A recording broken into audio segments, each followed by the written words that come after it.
Every single jump, every trophy won, every wicket you break, every breakaway you make, every cross, every goal, every dunk, every pit stop, every loss, every victory, every single sport. Studio. We Mics are will up. be Inside the locker room. It's Monday, and once it's 8:15, you know on a Monday it's going to be sports. So Tega is here. Tega Supreme on Twitter. Hi, Tega. Hi, good morning. Good morning. Exciting new week. Exciting new month. No, I'm just flapping my hands so that I'll be warm. I know what you mean. We see that. Yeah, it's a little chilly in the studio Yes, this it morning, is. but it's okay. We survived nonetheless. Lagos, you can send in your contributions via Twitter at use the hashtag lockerroom981. You can also send us messages on WhatsApp. Remember to save this number on your contact list 0809 444 981. Also on YouTube, where it's true story. LeBron James says $53.3 million US dollars contract. James will try to bring the storied franchise another championship. The announcement was made through his agency Clutch Sports Group, which announced the deal as 154 million US dollars, staggering amount. Now, fourth year is in 2010. His previous three deals were 3 years. The thing about LeBron is he everybody's talking. They know that he's going to leave. He knows he's going to leave, but he doesn't waste time to do drama. Just look for a call, look for a team rather, signs, gets his money, and then he can make some noise. But the Lakers franchise did well. And it was rumored that there was going to be a chase for LeBron. Paul George was also a free agent, and Kawhi Leonard, who had told the Spurs that he's opting out recently, that he's going to stay in OKC. I don't know who his friends are, but they're not very bright. And so he's staying with he's opted to stay in OKC and keep the struggle on. We're still waiting to hear what Kawhi is going to say. I think the Spurs don't want. I'm part of the Spurs. We don't want him to go to Lakers, but let's see how that works out. He wants to leave Spurs, but what we don't want is that he goes to Lakers. But getting LeBron is a big deal. You can now get people around him and see if you can push for a title. And if you cannot, the guy signed a 4-year deal. He knows he's going to retire soon. He's in LA where the lights, camera, and action. He's going to make a lot of money. And so. For those of you that are worried about the scholarship, where he used to pay scholarship for over 1,000 college kids, it's still on. It's well so that structured. Doesn't change. He doesn't have to be in Ohio for it to work. And that's the money can move anywhere. The money can move anywhere. The system is there. The structure is there. And so that's what it is ultimately. But it's interesting that he's going to LA. So let's see if himself with Magic just can bring the magic back to LA. I don't know. I mean, if they got that franchise deal with Paul George and Kawhi, then I'd say yes, maybe something for the Gold to contend with Golden State Warriors. As it is, it's just LeBron. So maybe. Now, next story: a downbeat Toto Wolff has sought to explain how Mercedes made their mistake with Lewis Hamilton's strategy at the Austrian GP, claiming the World Championships did not react to the virtual safety car and lost the race because of it. We made a mistake. That's what Mercedes boss Wolff told reporters in Spielberg. He said, "One thing, you see your second car, Valtteri, stopping with a hydraulic leak. The VSC came out, and we had half a lap to react, and we did not. Fact, this is where we lost the race." Yes, and this is first of all, I have to say Arriva Bene, that was classless. Arriva Bene, because Mercedes brought their engine upgrade, and obviously they were faster than everybody on the grid. So after the race, Arriva Bene was like, yeah, sometimes you come in with the best upgrade and you be telling people how well this your aerodynamic upgrade is going to work for you, and at the end of the day, the results refute all your claims. Very classless. So embarrassing. By Ferrari. But what it is, it was the worst weekend for Mercedes. The first race weekend that both cars did not finish since 2006. Was at some point in the race running second, and then the fuel pressure for Lewis Hamilton when he was running for he could have, they may not have been able to salvage their constructors lead, but he could have held his drivers championship position if he still managed to finish where he finished. But ultimately he's lost that now. He's now 1 point behind Sebastian Vettel, who I was really impressed. Ferrari didn't tell Kimi Raikkonen to move over for Vettel to overtake. Red Bull were the winners, clearly. They had one bad car, but they had a Verstappen who had to nurse his tires that were blistering and who had to nurse his car because the other car had a gearbox failure and they were worried that he was going to have a gearbox failure too, so they told him to manage his car. So he was nursing his car, being chased down by two quicker Ferraris. So congratulations to Verstappen. He did a fantastic job. He held on. Yeah, congratulations to Ferrari. They had a great strategy, but unfortunately for Mercedes, it started with the strategy. You're leading 1-2. There is a virtual safety car. Everybody pits. You don't pit, and then the engineer comes out to apologize over the radio. I'm sorry, that was my fault. For me, I think Lewis Hamilton at that point, stop whining, start driving. And so he's obviously upset. He's sulking over the radio, but there are many things he can't say. So he's driving and sulking, and then his tires start giving him problems. Remember, the tires he changed after the virtual safety car had left, which meant he dropped it a bit further. And then he comes out and Ricciardo retires. At this point you push it, and then he now comes out and says, "I'm losing power." It's the worst kind of weekend when the first thing happens to you and you're trying to let go of it, and then the second thing happens to you. So, I mean, Toto Wolff and his team had a crisis meeting earlier on, and the race after they went ahead to win it. But this time, I don't think that, I mean, how many crisis meetings must they have to get the results? So everybody is at fault here because it looks like they're losing this championship much more than other people are winning. Because they keep dropping ball for other people to take up. So they will sort it out eventually. Next race is at Silverstone. So let's see how it works out for them ultimately. But this time they just made it a harder season for themselves. All right, everyone. I do remember that you can send in your comments to us on WhatsApp. The WhatsApp number to message is 0809 444 0981. And you can also watch us on YouTube where we are live streaming right now, and you can leave your comments up there. I'll read this one out from Ziggy from VI Up on WhatsApp, who says, "Good morning, guys. It's about to be an awesome month, although it is sadly the month that the World Cup ends, crying face. But speaking of, with the way big teams are falling out, Russia might just get to the semis. Their pool is not that tough, and England might get to the finals. Can you imagine that? And LeBron to the Lakers. I'm a Lakers fan, so yeah, 154 million, big money, hoping for Lakers to get him. Dope sidekicks." Nice. We'll take a break. We'll be back to talk tennis here inside of Locker Room is on Smooth 98.1. That laugh was funny. That's how it's read. I tried to. That's really like it's that's how it's doing. The Russian memes are just the best things I've seen so far. There's one like Peter on the phone going, "You can release the referees." There's one that they say you can release the hair's done the job, release his family.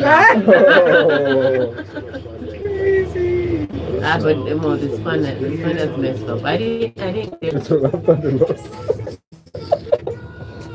and that's not true. I saw it with his backpack. Waiting to It's on shades. what we love most about our country. Just Go like to SouthAfrica.net to book your dream holiday I think the most today. attention he has Allow us got to to, like, imagine last time we South played football, so Africa, please. inspiring It's you no with The next attention is Copa America.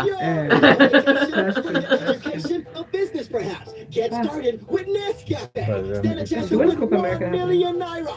And a Nescafe 3-in-1 Okay, pack. here's the last time. Winning is an easy 3-in-1 step. 1. Go to your neighborhood supermarket. 2. Buy a voucher for 10 Nescafe 3-in-1 sachets and get an extra sachet free. 3. Scratch the code for What are people crying about? and you can be a winner. They're the ones that lost the match now. Get started with Forget Nescafe. VAR. You like the food? Yes, a bit spicy though, but I could do better. So you cook. Great meals, if I do say so myself. And I love great meals. Your love story starts here. I don't shut up. It takes two to find love. Take one step and discover people within your love circle. Get to know their personality and everything in between that makes them that special someone. Your love story starts here on Single and Smooth.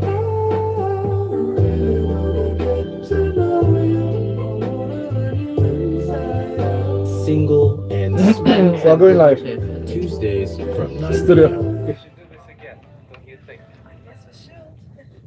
We're talking sports inside of the locker room here on Smooth Breakfast. Moving on to next stories. All right, let's talk some tennis, shall we? Serena Williams has thanked Wimbledon chiefs for giving her the controversial seeding that divided the tennis world ahead of the grass court Grand Slam. Yeah, we've been seeing your Instagram pictures, girl. We've seen you just predicting into your future. Williams told a press conference at Wimbledon on Sunday, "I think I would be very ungrateful if I sat here and said it was too low, to be honest. So not at all." I guess she was asked whether she thought the seeding was low. She went on to say, "I don't feel that way at all. In fact, I'm pleasantly surprised. I came in here expecting that I wouldn't get a seed. I do know that Wimbledon tends to kind of beat to their own drum, and that's kind of one thing that's been able to set them apart. It was a little bit in the back of my mind that I would have a chance, but I didn't put that on it. You know, I'm here to do the best that I can do, and I thought it was very, very noble and honest and cool." Yeah, a lot of people were mad because, of course, giving high seeding meant the other people are going to be bumped out of seeding. But it's seeded at 25th, which is interesting. I was like, if that low, why at all? That's my What's the lowest 30. So the seed from 1 to 30. Yeah, so. Okay. So for me, I just thought if you're going to see that way, and that's that, you know. I like it. I think it was actually very fair. That's what she can navigate. You understand? No, that's what they just said. They were like, you know what? We're gonna be nice to you. We're gonna give you something. You so go. 5 from bottom. Okay. But some players are just leave it because they have worked their socks off to get seeded. But Wimbledon is like, no, defending champion. She's been here. I mean, she's worked quite a while. So will the seeding help her? Yes, it could. That's what seedings help you to do, to avoid other seeds. It could help her, but ultimately she has to play every single match in front of her, and it's tricky considering the fact that she's coming back from a long time out, and then she had that muscle injury that made her withdraw from the French Open. With muscle injuries, you never know how well you've recovered until you get into it. So let's see how it works out for her. Andy Murray, on the other hand, had been advised by his doctors to that his body was not ready for a 5 set yet. So he had to pull out of Wimbledon on the eve of Wimbledon. A very sad one. But today, Serena and Roger Federer are going to open Wimbledon for us. Oh, wow. That's a great opening. I can't wait for 9 o'clock or 9 10 p.m. o'clock. Okay. AM now. Oh, wow, it's still on the show. All right. I just wanted to check. Oh my goodness, we've got messages coming in. Ugo from VI says, "My spirit is telling me that Brazil is the next team to jabber, but me, I'm telling my spirit to shut up. I don't know if my spirit is reflecting my deep-seated bad belly, or maybe it's just the latest mystic pig." I think it's just the latest mystic pig. It's going to be the latest pig to be cooked. So that's what's going to happen next. This is in from Tonya from Magodo, who says, "Good morning, guys. LBJ's move to the Lakers is one that changes the face of the NBA for at least the next 4 years. Suddenly, it's a real possibility that teams like Celtics, Pacers, and yes, even the Raptors could make a championship run. Lots of pieces and egos in the Lakers, though." And Lance Stevenson, Isaiah Thomas, "I hope that they can all put aside their egos to become a super team." Isaiah Thomas will go in a hurry. He says, "I truly admire LeBron for trying to build his way to another ring with the Lakers, because he could have gone to the Rockets as well, which I'm sure everyone agrees he has an even better chance of a ring with him next season. So I'm looking forward to the next season." Big One sends in a message. He says, "Hello, Tega. Not sure how you can ever be the greatest of all time when you're a journeyman. Braun should just retire." Wow. I don't understand. You see, people are really tricky. First of all, they say Messi cannot be the greatest of all time because he stays in one club. Yeah. Now they say LeBron cannot be a greatest of all time because he's a journeyman. Now, wow. Why are we shifting this goalpost every 2 minutes? Please, next story. Next story.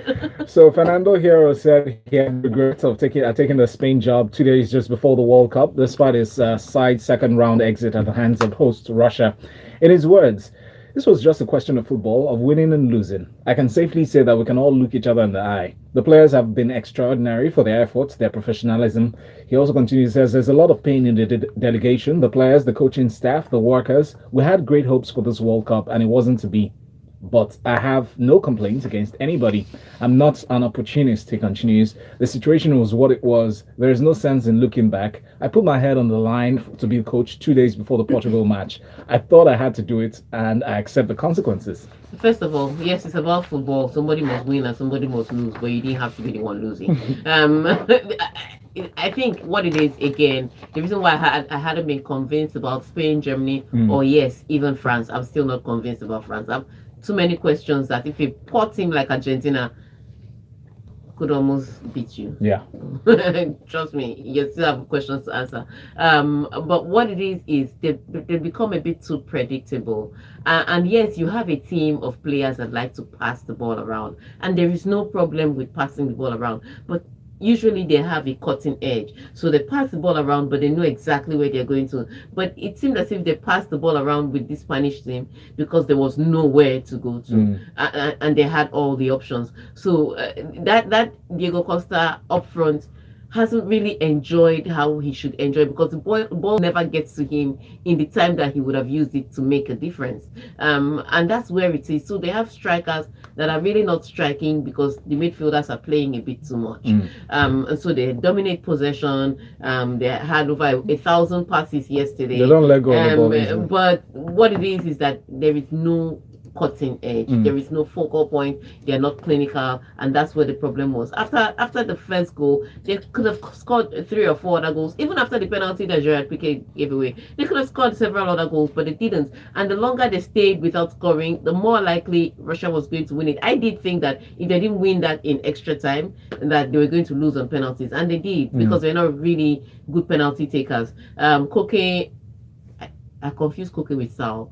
And Iago Aspas were the ones that missed it. Yes, they are not the guys that have been taking penalties regularly, but you're building a new team, and so you're going to have new pieces you're not sure about how well they can take those penalties. So you don't want anything to go down to the lottery of penalties, especially as David De Gea, as a goalkeeper, hadn't saved any shot that was taken at him.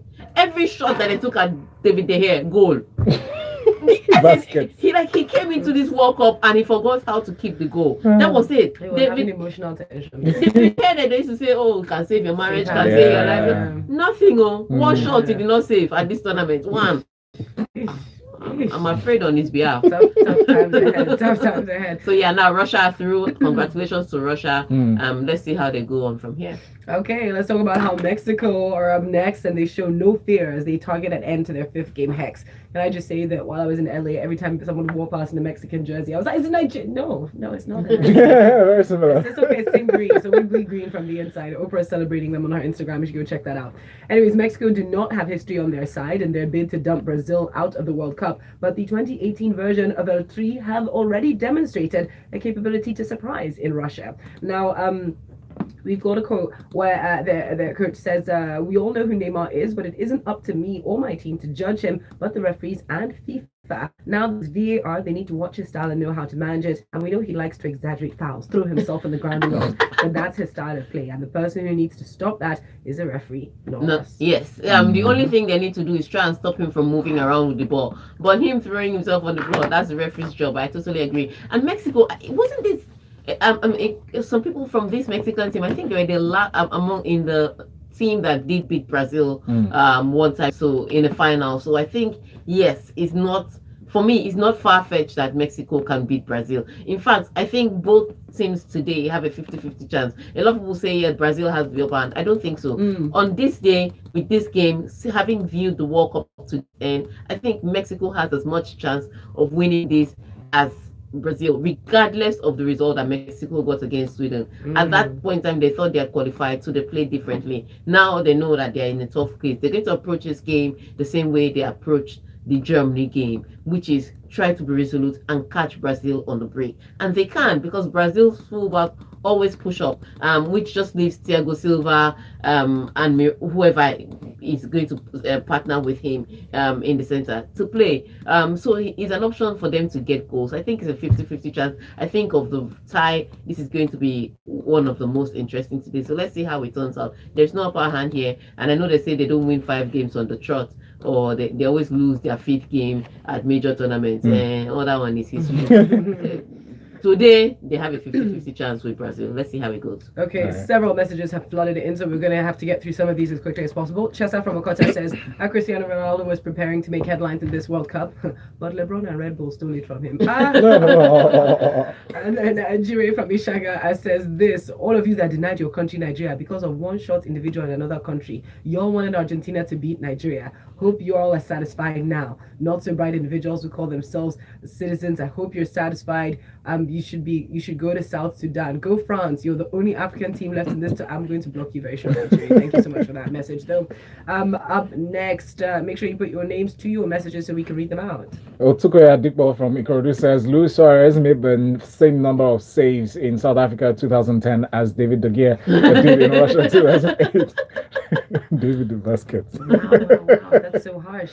Antonio from Agodo says, tough day for the Merc team at Red Bull Ring. I'll keep saying it, though. The Mercedes car design philosophy ensures that car aerodynamics are most efficient when they are running at the front. And once they get strategy wrong or get past at the start or something goes off plan, then they have to overtake a car with a fairly similar performance. They struggle. Merc got the strategy wrong on Sunday, and then reliability gremlins hit both cars first with the BOT. Now, BOT must really be wondering when he will turn the corner because he was driving quite well until he lost hydraulics. Great drive, he says, from a number of them, but it would have been a grand day for Red Bull if not for the Rick car issues. On to Silverstone.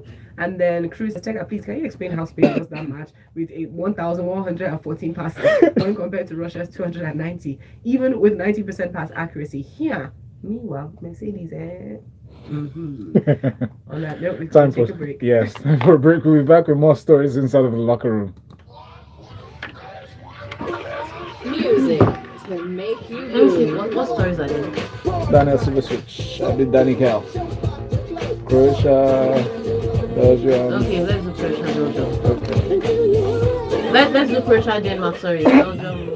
Okay. This is what Oh my god, I think my husband is having an affair. Oh, stop it. I heard him say he's going to see someone called Paige from his office. Paige is Paige Financial. Of course, Paige Financial is offering your husband access to a loan of up to 2.5 million naira. And the best part is he doesn't need any collateral or a guarantor to get a loan from Paige Financial. Yeah, you see, if you need to buy a car, pay children's school fees, or go on holiday, That's the difference with LeBron. Financial LeBron can be a dollar though. Wow. He'll just wake up in the morning and go to a team and want to start building a franchise. Well, it makes sense. I prefer that to Kevin Durant side chick.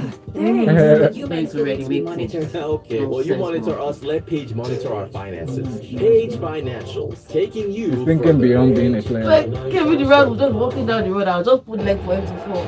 And if you're wondering why, he signed for Golden State Warriors, bitch. Feel the pressure. Yeah, just stand up watching this. That's how we put leg for him. Be the next champion. Be a part of the African Sorry. Train at Chelsea FC and play against Chelsea legends. But look at, LeBron likes to build. Let's He's build the the boss now. championship winning franchise. Yeah. Rexona 14th hour protection.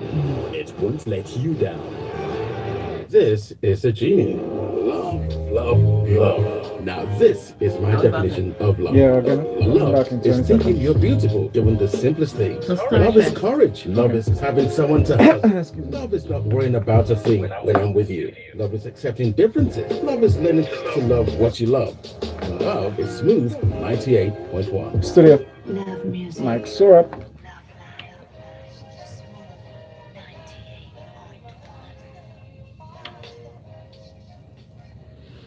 We're in for the final few minutes inside of Locker Room, talking sports here. Our next story is up in front of us. Daniel Subasic saved 3 penalties as Croatia knocked out the dogged Denmark in a nerve-shredding shootout to set up a World Cup quarterfinal tie against the host Russia.